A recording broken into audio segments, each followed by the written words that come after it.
The Azadi Stadium in Tehran rarely sees European teams. Years of sanctions and isolation since the 1979 Islamic Revolution have meant that the Iranian national team, despite being one of the best in Asia, struggles to find European national sides to play Team Mali. On Thursday, the 23rd of March, 2023, that changed. Iran played Russia, a diplomatic 1-1 draw in front of a full house. But for once, Iran's isolation wasn't the biggest issue. It was Russia's. Since Russia invaded Ukraine, firstly in 2014, but in far greater and deadlier numbers on February 24, 2022, the country has been isolated politically, economically, and culturally.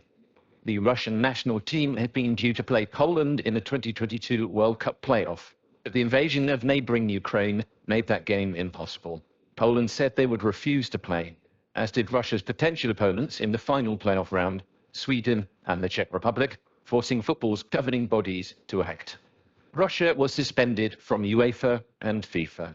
The men's team were out of the World Cup, the women's team were out of the European Championships, and Russia's club teams could no longer play in the Champions League, Europa League, or Conference League. The Champions League final, due to be played at the Gazprom Arena in St. Petersburg, was moved to the Stade de France in Paris. UEFA's lucrative sponsorship deal with Gazprom was cancelled too.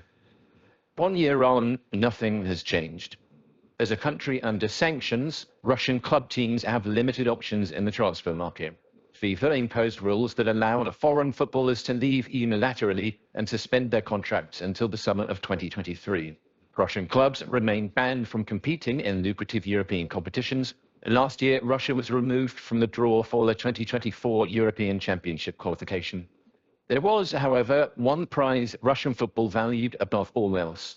It's important for us to take part in the 2026 World Cup qualifiers, said Alexander Dukov, president of the Russian Football Union.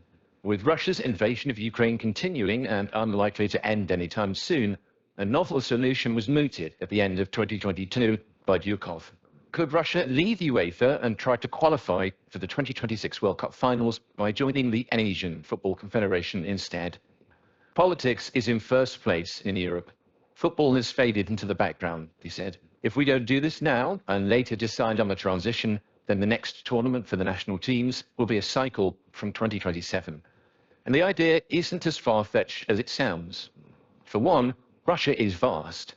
77% of the country, everything east of the Ural Mountains, is in Asia, even if its political, cultural, and demographic heartland is in Europe and its west. And there is some precedent. Russia wouldn't be the first country to swap confederations. In 2006, Australia, which had grown tired of smashing Pacific opposition as part of the Oceania Football Confederation, successfully petitioned to join the Asian Football Confederation. When the Soviet Union broke up in 1991, so too did the Soviet national team. Its newly formed constituent republics straddling Asia and Europe had a choice to make. The national teams of Armenia, Azerbaijan, and Kazakhstan chose to be part of European football. But Uzbekistan, Tajikistan, and Kyrgyzstan all joined the Asian Football Confederation. The most analogous example, though, is Israel. Israel was a founding member of the Asian Football Confederation, but there were problems from the start. Arab and Muslim countries frequently refused to play them, leading to a farcical situation where they almost qualified for the 1958 World Cup without playing a single game, after Indonesia and then Sudan refused to play. FIFA intervened and arranged a draw of all the European teams that finished second in their qualification group. Eventually, a playoff was arranged with Wales, which Wales won 4-0 on aggregate. Still, Israel did make it to the 1970s finals as Asia's representative before being kicked out altogether in 1974 after a proposal by Kuwait to expel the Israel Federation. They spent the next 2 decades in the wilderness, occasionally playing qualifying matches in UEFA and the OFC. Eventually, they joined European World Cup qualification in 1991 for USA 94. They were admitted as permanent members of UEFA in 1994, where they've remained ever since. And this might be why Russia joining the AFC could have some legs. Russia is a pariah for most of the world, especially in the West. Vladimir Putin's invasion of Ukraine has cost hundreds of thousands of lives and seen his country ostracized from the global economy.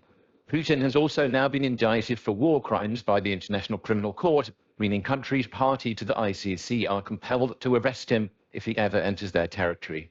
But this won't happen in most of Asia.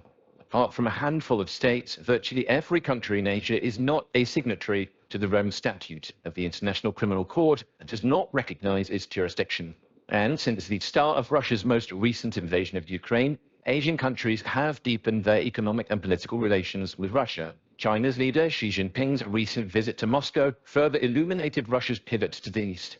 China and India have been buying Russian oil and gas, and their combined purchases at a heavily discounted rate overtook all Russian exports to the EU at the end of 2022.